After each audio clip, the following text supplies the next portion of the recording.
ఎలా ఉండండి చెప్పండి. ఇక్కడ మన కాళేశ్వరంలో సరస్వతి పుష్కరాలు జరుగుతున్నాయి త్రివేణి సంగమంలో. ఇక్కడ ప్రభుత్వం చాలా పకడ్బందీగా ఏర్పాట్లు చేయడం జరిగింది.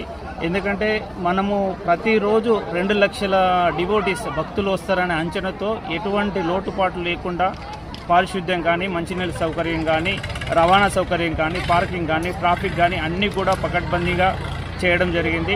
దీనికి ప్రతి ఒక్క డిపార్ట్మెంట్ ఇక్కడ అందరూ కూడా కోఆర్డినేషన్తో సక్సెస్ చేయడానికి ప్రతి ఒక్కరు 24 గంటలు కృషి చేసి ప్రతి ఒక్క ఎంప్లాయీ అంటే 3 షిఫ్ట్లు, ఒకరు పొద్దున 6 గంటల నుండి 2 గంటల వరకు, మళ్ళీ 2 గంటల నుండి 8 గంటల వరకు, నైట్ 10 to మరి మార్నింగ్ 6 వరకు కూడా ప్రతి ఒక్కరు అంటే ఇట్లా షిఫ్ట్లు వారీగా మేము చేసుకొని ఎంప్లాయీస్ అందరూ కూడా ఇక్కడ ఉండి గౌరవ మినిస్టర్ గారి ఆదేశాల మేరకు, కలెక్టర్ గారి ఆదేశాల మేరకు ఇక్కడ కూడా ఎటువంటి లోటుపాటు లేకుండా మీరు చూస్తుంటే ఎక్కడ కూడా చిన్న పేపర్ కానీ, ఎటువంటి చెత్త చెదరం కానీ, బాగులో అంటే ప్రతిరోజు కూడా పారిశుద్ధ్యం అంటే ప్యూరిఫై వాటర్ అయిపోతున్నాయి.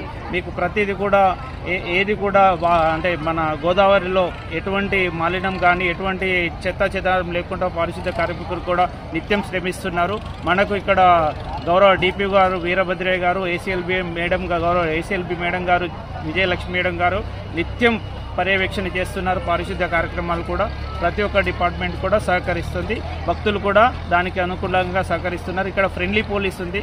ప్రతి ఒక్కరిని కూడా నెమ్మదిగా వాళ్ళ కర్తవ్యమయ్యే రీతిలో పోలీసు వాళ్ళు కూడా చాలా చక్కగా చెప్తున్నారు. Thank you.